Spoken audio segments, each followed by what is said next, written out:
Hello students, मैं धनंजय पांडे सुभागी देवी intermediate college के इस ऑनलाइन पोर्टल पे आप लोगों का बहुत बहुत स्वागत करता हूं। हम लोग आज पढ़ेंगे कक्षा 8। हम लोग पढ़ेंगे कक्षा 8 का विज्ञान विषय। इस कक्षा 8 के विज्ञान विषय में हम लोग पढ़ेंगे पाठ 4, और इस पाठ 4 का क्या है, ये तीसरा पाठ है, तीसरा वाला भाग है, यानी कि तीसरा वीडियो है। पाठ 4 क्या है आपका, धातु एवं अधातु है। ठीक है, मेटल एवं non metal, metal and non metal, धातु एवं अधातु है।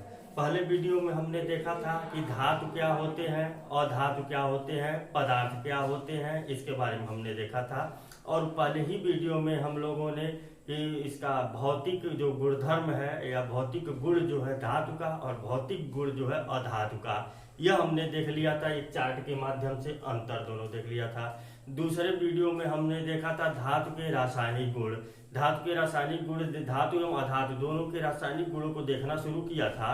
तो हमने पहला जो देखा था कि धातुओं एवं अधातुओं का ऑक्सीजन के साथ अभिक्रिया, कि धातु और अधातु दोनों जो है ऑक्सीजन के साथ अभिक्रिया करके क्या देते हैं। तो इसी क्रम में जब हम लोग देख रहे थे तो हमने धातु में देख लिया था कि धातु ऑक्सीजन के साथ अभिक्रिया करके ऑक्साइड बनाते हैं, और इनके ऑक्साइड किस प्रकृति के होते हैं, क्षारीय प्रकृति के होते हैं। धातु ऑक्सीजन से क्रिया करके धातु ऑक्साइड बनाते हैं, और इनके ऑक्साइड क्षारीय प्रकृति के होते हैं। कैसे क्षारीय प्रकृति के होते हैं, लिटमस पेपर से टेस्ट करने के बाद पता चला है। अगर लिटमस पेपर लाल, लिटमस पेपर का रंग नीला हो गया तो क्षारीय प्रकृति है। तो वह टेस्ट किया गया था, तो टेस्ट करने पर नीला आया था, इसलिए प्रकृति उनकी क्या थी, क्षारीय थी। ये चीज हम लोगों ने देख लिया था। एक उसमें फिर हम लोगों ने एग्जाम्पल देखा था लोहे का, लोहे का देखा था, लोहे पर जंग लगना उसका देखा था। और दूसरा हम लोगों ने मैग्नीशियम रिबन का जलना देखा था।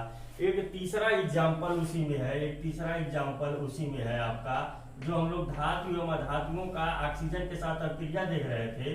तो धातुओं का जो हेडिंग जो है आपका, जो पुराना वाला हेडिंग है, हेडिंग वही रहेगा कि धातु का ऑक्सीजन के साथ, धातु का ऑक्सीजन के साथ,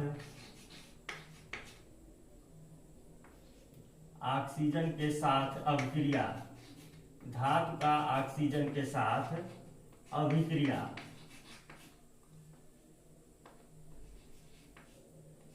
ठीक है, तो हेडिंग तो यही रहेगा, पुराना वाला ही। तो इसमें हम लोगों ने दो चीज देख लिया था, आयरन का देख लिया था, आयरन पे जंग लगना, और दूसरा हम लोगों ने मैग्नीशियम के रिबन का जलना देख लिया था। अब इसी में तीसरा वाला एक और एग्जांपल आप लोग देख लीजिए कि कापर, क्या है, कापर, ये क्या है, कापर है। ठीक है, कापर की देखे होंगे, कापर के तार बनते हैं। कापर के तार जो बनते हैं शुद्ध कापर नहीं, उसमें कुछ मिक्सर होता है, मिश्र धातु होता है। लेकिन अगर शुद्ध कापर का है, शुद्ध कापर है अगर धातु, तो उस कापर का बर्तन भी बनाया जाता है, बर्तन भी होता है, तार बनाए जाते हैं, और भी प्लेटें बनाई जाती हैं, कई जगहों पर उपयोग होता है। बहुत ही बहुपयोगी धातु है कापर, यह बहुत ही उपयोगी धातु है कापर। ठीक है, ये जो कापर है, तो कापर में आप लोगों ने देखा होगा कि जो कापर के बर्तन होते हैं, कुछ दिनों तक, ज्यादा दिनों तक अगर ऐसे ही रख दिया जाए तो ज्यादा दिनों तक रखने पर कैसे हो जाते हैं, हरा कलर जम जाता है, हरा कलर के हो जाते हैं। चम्मच उम्मच आप लोग देखे होंगे, चम्मच उम्मच में इस तरह की क्रिया देखे होंगे, जो कॉपर के चम्मच उम्मच आते हैं उनमें देखोगे कुछ दिनों तक अगर ऐसे ही रख दिया जाता है खुला, उसको धो उठाया ना जाए, मॉइस्चर उस पर जब लगेगा तो हरा कलर बन जाता है। वो हरा कलर क्यों बनता है, क्यों बनता है, वही रीजन हम लोग समझेंगे कि क्यों वो हरा कलर बनता है।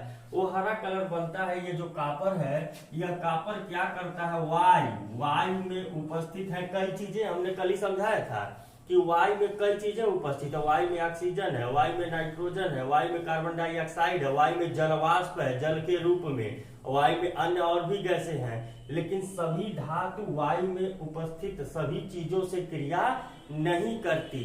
कुछ धातुएं एक चीज से क्रिया करेंगी, कुछ दूसरे से करेंगी, कुछ तीसरे से करेंगी। कुछ धातुएं ऐसे होंगी जो दो लोगों से संयुक्त रूप से क्रिया करेंगी, कुछ धातुएं ऐसे होंगी जो तीन लोगों से संयुक्त रूप से क्रिया करेंगी। ठीक है, सबके गुण अलग अलग हैं। तो ये जो कापर जो होता है, कापर जो है वह नम वायु, किससे? नम वायु से क्रिया करता है। नम वायु, नम वायु का मतलब वायु में नमी। तो भैया अगर वायु है तो वायु में ऑक्सीजन होगा, पक्का है, ऑक्सीजन होगा, ये भी पक्का है। और वायु है तो उसमें कार्बन डाइऑक्साइड, उसमें कार्बन डाइऑक्साइड भी होगी, ये भी पक्का है। और H नम है तो नम है तो इसमें H2O भी होगा, यानी कि जल भी होगा, ठीक है। तो ये देख लीजिए, ये जो आपका कॉम्बिनेशन है O2 CO2 और H2O, ये इतना क्या है आपका? ये नम वायु है, ठीक है। ये आपका नम वायु है ये चीज। अब ये रिएक्शन करता है इस कापर से, और कापर से रिएक्ट करके बनाता क्या है? दो चीजें बनाता है।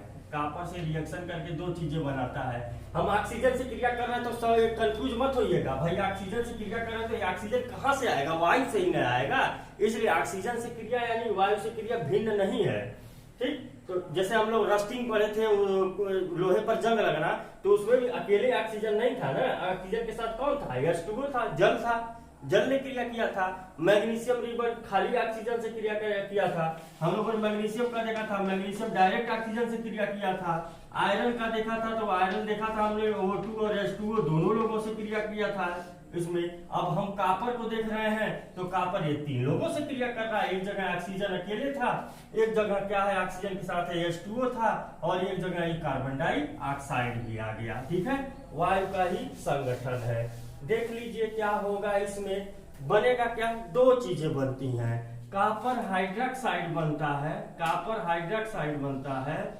CuOH होल ट्वाइस बनता है, और कॉपर कार्बोनेट बनता है, ठीक है। कॉपर कार्बोनेट बनता है, CuCO3, CuCO3।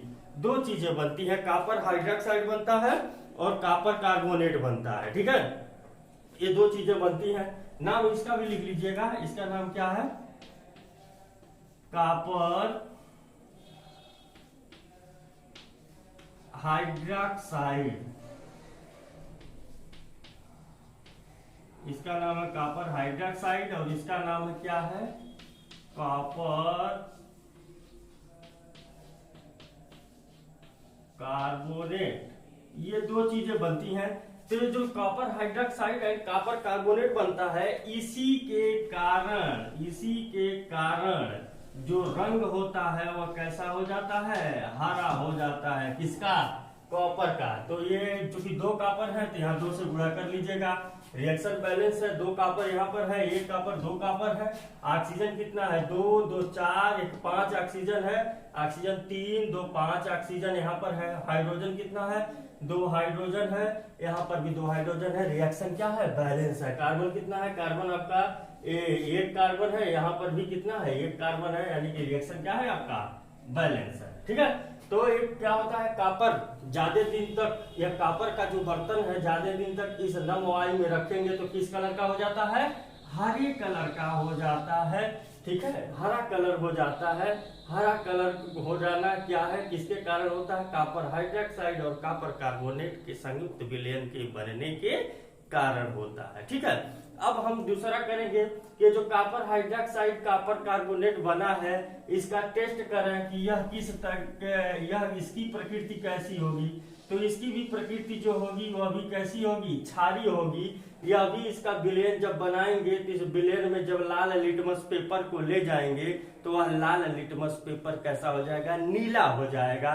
क्योंकि हमने डायरेक्ट पहले ही बोल दिया था कि धातु जो होते हैं, धातु ऑक्साइड बनाते हैं और उनके जो विलयन होते हैं वो कैसा होता है? क्षारीय विलयन बना होता है, ठीक है। यहाँ पर ये हाइड्रोक्साइड है तो आप कंफ्यूज मत होइएगा। ये हाइड्रोक्साइड जब तक जल में है तब तक तो जब तक इसमें जल है, जब जल के साथ मिला है तो जल इसमें घुल गया ना, तो जब तक जल के साथ घुला तो हाइड्रोक्साइड के रूप में है। जैसे ही इसको हम पृथक करेंगे तो यह जल के अणुओं को इसमें से त्यागता है और कॉपर क्या है? ऑक्साइड के रूप में परिवर्तित हो जाता है, ठीक है।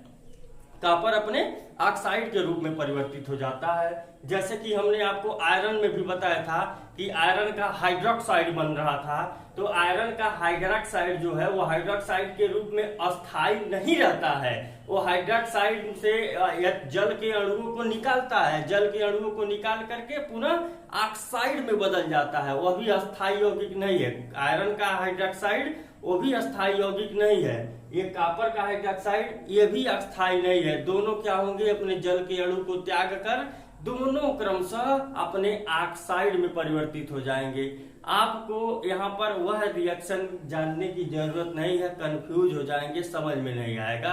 अगले क्लास में जब बड़े क्लास में जाएंगे तो वहां पर वह रिएक्शन बताया जाएगा कि कैसे और क्यों यह हाइड्रोक्साइड ऑक्साइड में परिवर्तित होता है। देख लीजिए, तो कॉपर था, कॉपर नमोवायु से क्रिया किया, हरा कलर दिया, ठीक है, समझ में आ गया। अब दूसरी चीज हम लोग देखते, मिटाते हैं इसको मिटाते हैं। अब हम लोग क्या कर रहे हैं, दूसरी चीज देखते हैं, क्या अधातु का ऑक्सीजन के साथ क्रिया, यहीं पर हम बढ़ा देते हैं क्या ठीक है, अधातु का ऑक्सीजन के साथ हम क्रिया। तो हमने अधातु में क्या बताया था आपको कि सभी जो गैसें हैं, गैसें क्या हैं, अधातु हैं। गैसों के अलावा जो है ब्रोमीन जो होता है द्रव है, ब्रोमीन द्रव के रूप में पाया जाता है, वो अभी क्या है, अधातु है। और कार्बन है, सल्फर है, फास्फोरस है, ये ठोस के रूप में पाए जाते हैं और ये भी क्या है, अधातु है, ठीक है। हम एग्जाम्पल लेंगे किसका, सल्फर का एग्जाम्पल लेंगे, ठीक है, सल्फर का एग्जाम्पल लेंगे। सल्फर को क्या करेंगे हम लोग, एक चम्मच में रखेंगे, सल्फर को क्या करेंगे, एक चम्मच में रखेंगे, इसे एक चम्मच ले लेंगे, ठीक है। ये लैब में आता है एक चम्मच, लैब में एक चम्मच आता है।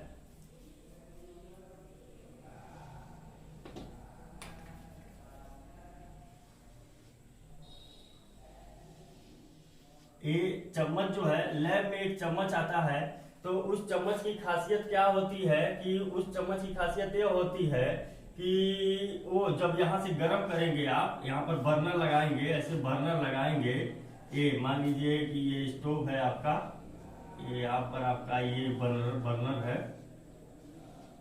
तो ये जब बर्नर लगाएंगे आप, तो इसमें क्या है, यहाँ से जब लौ निकलेगी, चम्मच ले लिया, चम्मच पे इसमें क्या किया आपने, चम्मच ले लिया, यहाँ पर क्या किया आपने, यहाँ पर आपने रख लिया क्या, इसमें, इसके अंदर रखेंगे आप सल्फर को रख लेंगे, इसके अंदर आपने रखा क्या, सल्फर को रखा, क्या रखा है, सल्फर, यस, सल्फर, सल्फर को रख लिया। तो इसकी खासियत क्या होती है इस चम्मच की, यह चम्मच जल्दी जब गर्म होता है तो इसकी डंठी गर्म नहीं होती, या तो डंठी पर क्या हो, हत्था लगाओ, यहाँ पर हत्था लगाओ पकड़ने के लिए, या पकड़ने के लिए हत्था नहीं है तो यहाँ पर क्या है, ये जो धातु की जो चम्मच है उसको लेते हैं। इससे क्या होता है, ये सल्फर जब गर्म होगा तो गर्म करने पर, जब हम देखिए स्टोव जलाए हैं ना, बर्नर जलाए हैं, सल्फर इस पे रखे हैं, ठीक है, सल्फर की कुछ चूर्ण लेंगे, एक चम्मच पर सल्फर की चूर्ण लेंगे और इसको गर्म करेंगे। जब गर्म करेंगे तो सल्फर क्या होता है, गैस के सल्फर जलने लगता है, सल्फर एक चम्मच में है और नीचे से आग दे रहे हैं, तो ये क्या होगा, जलने लगेगा, जलेगा तो इसमें से क्या निकलेगा, गैस निकलेगा, ऐसे गैस निकलना शुरू होगा। जैसे ही गैस निकलना शुरू होगा तो हम बगल में पहले से ही तैयार रखेंगे ये गिलास, ऐसे पहले से ही गिलास होगा, चाहे जार होगा, जो भी ले लीजिए, ये जार रहेगा चाहे गिलास, जार या गिलास ऐसे पास में रखे रहेंगे और तुरंत इस चम्मच को इसमें क्या करेंगे, ऐसे तुरंत इस चम्मच को इसको इसमें पलटी मार, जैसे जला रहे हैं, गिलास रखे हैं, जैसे धुआं निकलना शुरू हुआ तो पलटी मार देंगे ऐसे, ठीक है। तो इसमें जब पलटी मारेंगे तो सल्फर क्या है, इसमें आ गया, ये सल्फर किसमें आ गया, इसमें आ गया। जब सल्फर इसमें आ गया तो इसमें सब गैसें बन जाएंगी ना, सल्फर की ऐसे गैसें बन जाएंगी, सब गैसें बन जाएंगी। अब इसमें क्या करेंगे हम लोग, इसको जैसे ही पलटी मारेंगे तुरंत एक क्या करेंगे, एक ढक्कन से लगा करके इसको हम लोग ढक देंगे, ठीक है, ढक्कन से इसको क्या करेंगे, तुरंत ढक देंगे। जैसे ही चम्मच इसमें पलटी मारे, चम्मच से पलटी मार करके क्या करेंगे, ढक्कन से तुरंत ढक करके चम्मच को निकाल लेंगे ट्राक से, ठीक। तो गैस इसमें बन जाएगा, इसमें गैस बन जाएगा। जब गैस बना है अब इसको क्या करेंगे, थोड़ा सा हम इसको ढक्कन को हटाएंगे, ढक्कन को हटा करके इसमें डाल देंगे क्या हम लोग, इसमें डाल देंगे हम लोग जल। क्या डाल देंगे, जल डाल देंगे, H2O डाल देंगे, ठीक है, इसमें जल डाल देंगे। तो इसमें क्या हो गया, सल्फर भी आ गया और गैस जार में सल्फर भी आ गया और जल आ गया। जब सल्फर जल डालेंगे बाद में, पहले हाँ जल भी डाल देंगे इसमें, तो शुरू में क्या रिएक्शन होगा, शुरू में क्या रिएक्शन होगा, शुरू में जो है आप देखेंगे कि जब हम लोग सल्फर को गर्म कर रहे थे तो गर्म करने पर वायुमंडलीय ऑक्सीजन से क्रिया करेगा और वायुमंडलीय ऑक्सीजन से क्रिया करके यह सल्फर जो है वायुमंडलीय ऑक्सीजन से क्रिया करके बना लेगा क्या आपका, SO2 बना लेगा, सल्फर डाइऑक्साइड बना लेगा, ठीक है। सल्फर ऑक्सीजन से क्रिया करके ये क्या है आपका, सल्फर है, और यह सल्फर इस वायुमंडल में जो ऑक्सीजन है इस ऑक्सीजन से क्रिया करके बना लेगा क्या आपका, सल्फर डाइऑक्साइड। क्या बना लेगा, सल्फर डाइऑक्साइड बना लेगा, सल्फर डाइऑक्साइड बना लेगा। तो सबसे पहले जो यह सल्फर डाइऑक्साइड जो सल्फर था, समझने की कोशिश करिएगा, चम्मच लिए, चम्मच में सल्फर लिए, सल्फर को गर्म किए, गर्म करेंगे तो कोई चीज जलती कब, ऑक्सीजन की उपस्थिति में जलती है।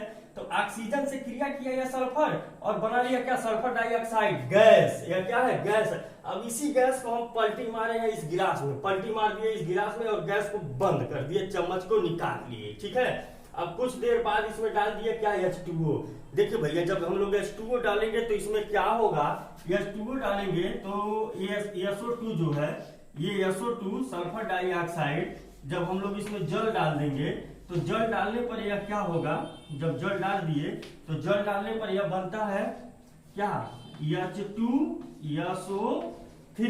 ये बनता क्या है, H2SO3 बनता है, सल्फ्यूरस अम्ल बनता है। कैसा बनता है, क्या बनता है, सल्फ्यूरस अम्ल बनेगा, ठीक है, सल्फ्यूरस अम्ल बन जाएगा। ये रिएक्शन देख लीजिए, H2 दो हाइड्रोजन, एक सल्फर, तीन ऑक्सीजन।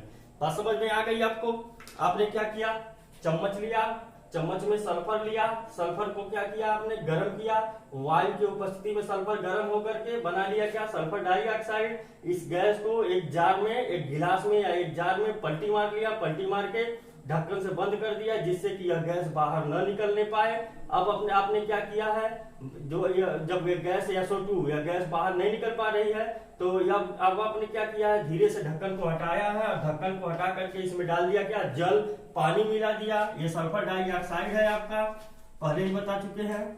ये क्या है आपका, सल्फर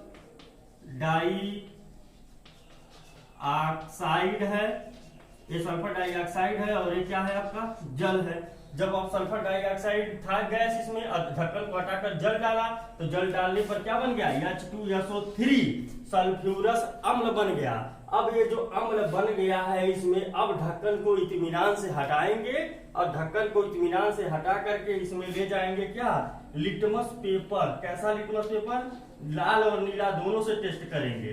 तो नीला लिटमस पेपर जो है, यह नीला लिटमस पेपर जब ले जाएंगे इसके अंदर तो इस नीला लिटमस पेपर को कैसा कर देता है, लाल कर देता है। यह नीला लिटमस पेपर को कैसा कर देता है, लाल कर देता है। अतः ये क्या है, अम्ल है, अम्ल है। तो सल्फ्यूरस अम्ल तो यहाँ लिखा ही है, तो नाम से ही स्पष्ट है कि अम्ल है। लेकिन भाई टेस्ट करना है, हमको टेस्ट करके बताना है, तो आप नीला लिटमस पेपर लेकर जाएंगे, विलयन में डालेंगे, विलयन का कलर, लिटमस पेपर का कलर देखेंगे लाल हो गया तो कहेंगे कि तो अम्ल है। अर्थात सिद्ध क्या होता है, इससे सिद्ध होता है कि जो सल्फर क्या है, अधातु है, कि अधातु जो होते हैं यह भी क्रिया करके क्या बनाते हैं, ऑक्सीजन से ऑक्साइड बनाते हैं। लेकिन इनके ऑक्साइड कैसे होते हैं, अम्लीय प्रकृति के होते हैं। इनके ऑक्साइड कैसे होते हैं, अम्लीय प्रकृति के होते हैं। चीजें कंफर्म हो गई। अधातु भी क्या करते हैं, क्रिया करते हैं ऑक्सीजन के साथ और क्रिया करके ऑक्साइड बनाते हैं। और इनके ऑक्साइड किस प्रकृति के होते हैं, अम्लीय प्रकृति के होते हैं। तो दो चीज कंफर्म हुआ कि धातु धातु ऑक्सीजन के साथ क्रिया करके क्या बनाता है, ऑक्साइड बनाता है, वो भी ऑक्साइड बनाता है। और उसका जो ऑक्साइड होता है किस प्रकृति का होता है, क्षारीय प्रकृति का होता है। और अधातु वह भी ऑक्सीजन के साथ क्रिया करके ऑक्साइड बनाता है, और उसका ऑक्साइड किस प्रकृति का होता है, अम्लीय प्रकृति का होता है। अम्लीय है प्रकृति की, क्षारीय है। कैसे टेस्ट करते हैं, लिटमस पेपर से टेस्ट करते हैं। लिटमस पेपर क्या है, तो लिटमस पेपर क्या है, एक पतला सा पेपर होता है। कैसे बना होता है, आप हायर क्लास में जाइएगा तो उसका बताया जाएगा कि लिटमस पेपर बनता कैसे है। तो लिटमस पेपर की खासियत कैसे होती है कि अगर लाल लिटमस पेपर को किसी विलेन में डाला गया और विलेन का कलर हो गया नीला, तो कहेंगे कि वह दिया गया विलेन क्या है, क्षार है। और अगर नीले लिटमस पेपर को विलेन में डाला गया और उस विलेन का कलर हो गया लाल, तो कहेंगे कि वह विलेन क्या है, अम्ल है। ठीक है, तो यह हमने अधातु का ऑक्सीजन के साथ अभिक्रिया देख लिया। आशा करते हैं समझे होंगे। इसको मिटाते हैं हम लोग, नेक्स्ट देखते हैं। ठीक है, और धातु का ऑक्सीजन के साथ अभिक्रिया देख लिया, धातु का ऑक्सीजन के साथ अभिक्रिया देख लिया। अब क्या है, धातु एवं अधातुओं का जो नेक्स्ट है, जल के साथ अभिक्रिया कैसे करते हैं। तो नेक्स्ट हेडिंग जो है आपका, नेक्स्ट हेडिंग है धातु एवं अधातु, धातु एवं अधातु का जल के साथ अभिक्रिया, जल के साथ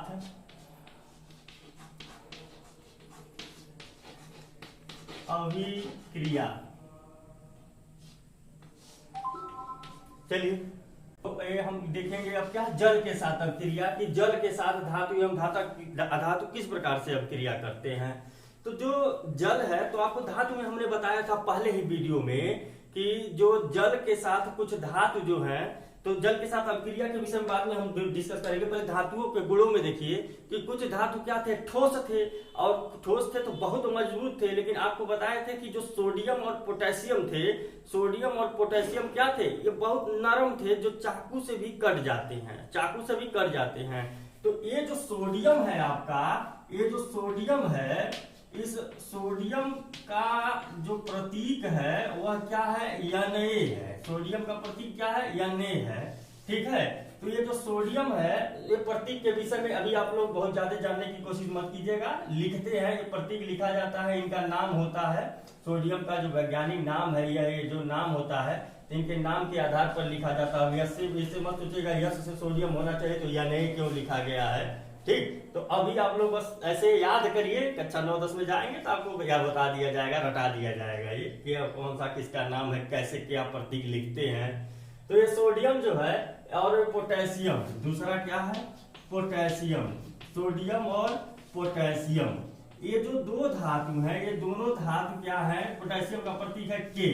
ठीक, तो ये जो दोनों धातु हैं ये बहुत ही नरम है, क्या है, बहुत ही नरम है। इतने नरम है कि इन्हें क्या कर किया जा सकता है, चाकू से काटा जा सकता है, चाकू से काटा जा सकता है, चाकू से काटा जा सकता है। यानी कि देखने में ठोस लगेंगे, ठोस के तरह हैं, लेकिन क्या है कि जैसे जेली ओली नहीं होता है, पनीर उनीर देखे होंगे ना, पनीर भी ठोस है, लेकिन उसको आराम से चाकू से काटेंगे तो जैसे चाहेंगे वैसा कट जाएगा।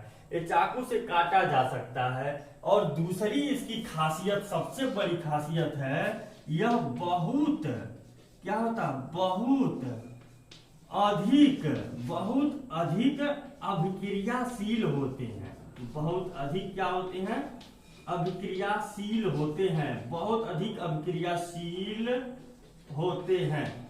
ठीक है, तो बहुत अधिक अभिक्रियाशील होने का तात्पर्य क्या है हमारा, कि ये इतने ज्यादा सक्रिय होते, अभिक्रियाशील मतलब कि किसी से अभिक्रिया करना, अभिक्रिया करने की ताकत इनकी जो होती है बहुत ज्यादा होती है। वो मुलायम तो है लेकिन बहुत तेज है, मुलायम है लेकिन बहुत तेज है, कठोर नहीं है।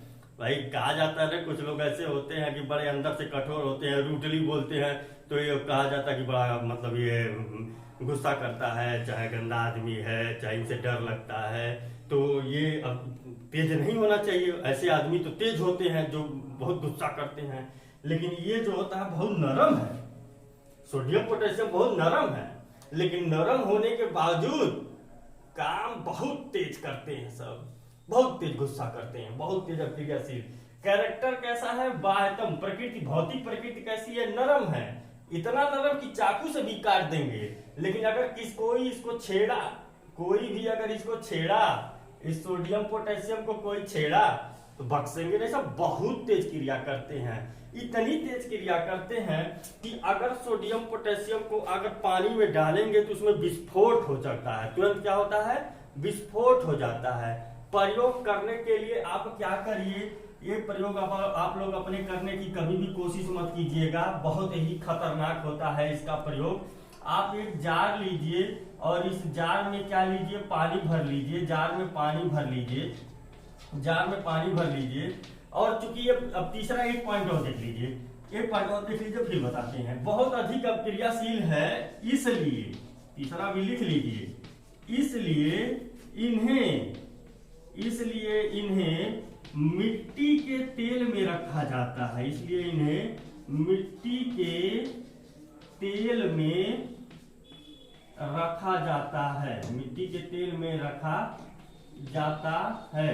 अरे भाई मिट्टी का तेल मतलब किरोसिन आयल, सही है, किरोसिन आयल मिट्टी के तेल में रखा जाता है इन्हें, किसको, सोडियम और पोटेशियम को मिट्टी के तेल में रखा जाता है। क्योंकि अगर इसको पानी में डालेंगे तो पानी के साथ क्या करेंगे, विस्फोट कर लेंगे, पानी से बहुत अधिक क्रिया करके विस्फोट कर लेता है, ठीक है। तो देखिए होगा क्या, इसका टेस्ट करने के लिए एक आप क्या कीजिए, एक गिलास ले लीजिए या फिर एक जार ले लीजिए।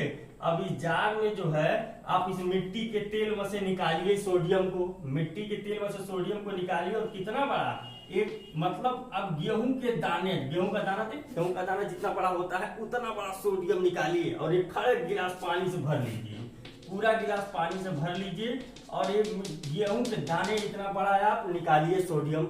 और उस सोडियम को पहले लिटमस पेपर से लिटमस पेपर नहीं, फिल्टर पेपर से, फिल्टर करने वाला एक पेपर आता है, सेलुलोज का बना होता है, उसको क्या कीजिए, इसको सुखा लीजिए, मिट्टी तेल में से निकालना है ना, तो इसको बढ़िया से सुखा लीजिए। सुखाने के बाद क्या कीजिए, रुई से लपेट दीजिए। और रुई से लपेट, इसलिए रुई से लपेटा जा रहा है क्योंकि भाई डायरेक्ट डालेंगे तो अचानक से भड़ाक से विस्फोट कर देगा, तो विस्फोट कर देगा तो उसमें हानि हो सकती है ना, आंख पे जा सकता है पानी, आंख पे चले जाएगा तो मुंह में चला जाएगा, आंख जल जाएगा, मुंह जल जाएगा, हाथ जल सकता है। तो रुई से लपेटे रहेंगे तो उतना जल्दी से क्रिया नहीं करेगा, पहले रुई भीगेगा, पहले रुई पानी में डालेंगे तो रुई भीगेगा तब ना वह क्रिया करेगा। अब इसको रुई से क्या करेंगे, आप लपेट देंगे, या रुई से लपेट करके इस सोडियम को कहाँ डालेंगे, आप पानी में डालेंगे। जैसे ही इसको पानी में डालेंगे आप, सोडियम के टुकड़े को जैसे ही पानी में डालेंगे, पानी में डालिए और इसको बंद कर दीजिए गिलास को। और ध्यान रहे, एक चीज ध्यान रहे कि डालते समय बहुत जो ध्यान से, कि बहुत दूरी से डाला जाता है, डालिए, तुरंत बंद कर दीजिए। बंद करने के बाद कुछ ही देर बाद आप देखेंगे कि पूरा गिलास बाहर से टच करिए, बाहर से टच करेंगे पूरा गिलास गर्म हो गया, बहुत हीट हो जाता है। हीट क्यों हुआ है, क्रिया कर लिया है यानी कि विस्फोट किया है, लेकिन जब बाहर नहीं निकल पाया तो वह लौ, वह ज्वाला, वह ताप अंदर ही अंदर जल करके इसको पूरा क्या करती, गर्म कर देती है, पूरा गिलास क्या हो जाता है, हीट हो जाता है। तो यह सिद्ध करता है कि सोडियम जल के साथ बहुत अधिक अभिक्रिया करता है। तो अर्थात इससे यह सिद्ध होता है कि जो धातु है वह धातु क्या करते हैं, धातु जल के साथ बहुत तीव्र अभिक्रिया करते हैं। तो धातु क्या है, धातु जल के साथ बहुत तीव्र अभिक्रिया करते हैं, ठीक है। दूसरा चीज और धातु का देख लीजिए, मिटा देते हैं, इसको नोट कर लीजिएगा, मिटा देते हैं।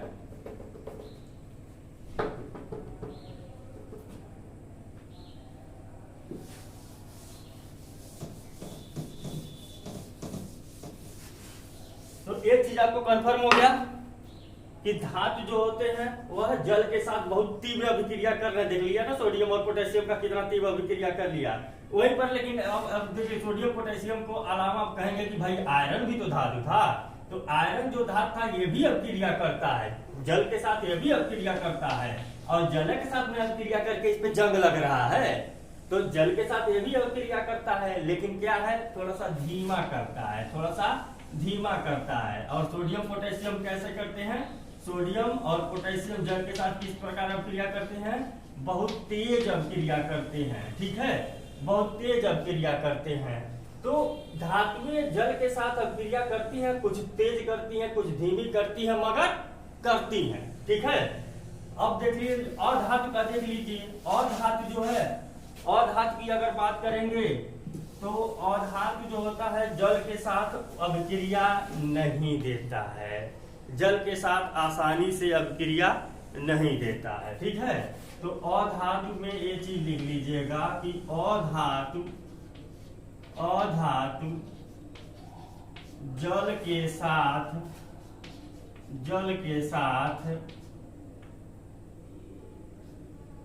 अभिक्रिया, जल के साथ जल्दी अभिक्रिया नहीं देता है। ठीक है, नहीं देता है, जल के साथ जल्दी अभिक्रिया नहीं देता। लेकिन कुछ अधातु है जैसे जल के साथ अभिक्रिया दे सकते हैं, लेकिन जल्दी अभिक्रिया ये सब नहीं देते हैं अधातु। ठीक है, तो अधातु में एक चीज जो है फास्फोरस, क्या है ये नोट कर लीजिएगा आप लोग, इंपॉर्टेंट है फास्फोरस। ठीक है, फास्फोरस।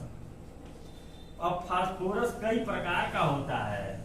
लाल फास्फोरस आप लोग देखे होंगे, जो आप माचिस है ना, माचिस की जो तीली आप लोग जलाते हैं तो जो जलता जो है, जलने वाला जो माचिस है, और इसमें जो ये ऊपर लगा हुआ है जिसको आप लोग रगड़ते हैं, ये वाला, ये लाल वाला जो भाग है ये क्या होता है? फास्फोरस ही होता है, फास्फोरस का ही बना होता है, जो रगड़ते हैं तो जलता है।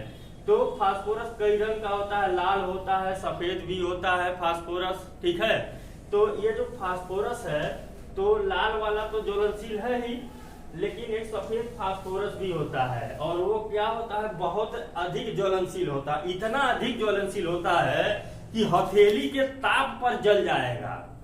उस फास्फोरस को आप हथेली पर ऐसे रखिए और जलना शुरू हो जाएगा। कपूर जलाते हैं हाथ पे, देखे होंगे कुछ लोग टीवी में जब गाना देता है भक्ति, तो इस पे लेकर के लोग हाथ पे ही कपूर जलाते हैं। तो फास्फोरस को रख लीजिए, जलाने की जरूरत नहीं है, माचिस वचिस खोजने की जरूरत नहीं है। हाथ पर ऐसे उठाइए और डिब्बा में से उठाइए, हाथ पर ले लीजिए, वायु में रखेंगे, जलना शुरू, हथेली के ताप पर ही जलना शुरू। ठीक है, इतना ज्यादा ज्वलनशील है। तो भैया उस फास्फोरस को हम कहाँ रखेंगे? डिब्बा में रखेंगे, हथेली पर कैसे रखेंगे? तो ये फास्फोरस को क्या किया जाता है? फास्फोरस अत्यधिक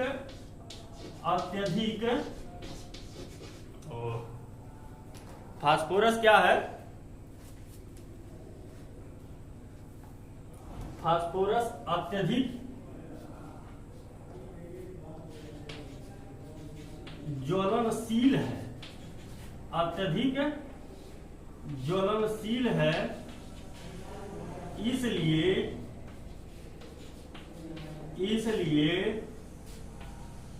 इसे पानी में रखा जाता है, पानी में रखा जाता है। भाई ठंडा रहे, थोड़ा सा क्या रहे? ठंडा रहे। ठीक है, पानी में रखा जाता है, पानी या जल में रखा जाता है, थोड़ा सा ठंडा रहे। क्यों? क्योंकि अभी ना बताया ना कि इतना अधिक ज्वलनशील है कि हथेली पर रखेंगे तो हथेली के ताप पर ही वायु से क्रिया करके फटाक से जल जाएगा। भाई की जलेगा कब? जब वायु से क्रिया करेगा तो हथेली के ताप पर ही जलना शुरू हो जाता है। इसलिए सफेद फास्फोरस को किसमें रखा जाता है? पानी में रखा जाता है कि ठंडा रहे, जले न। तो भाई जल से अगर पानी से या फास्फोरस क्रिया करता तो पानी में रखा जाता? नहीं रखा जाता। तो इसका मतलब फास्फोरस पानी से क्रिया नहीं कर रहा है। ठीक है, और दूसरी चीज फास्फोरस है क्या? अधातु है। अतः इससे क्या सिद्ध होता है कि अधातु जो है जल के साथ जल्दी अभिक्रिया नहीं देते। यह चीज क्या होता है? सिद्ध हो जाता है हमारा। ठीक है, अब तीसरा चीज है, इसमें तीसरी चीज है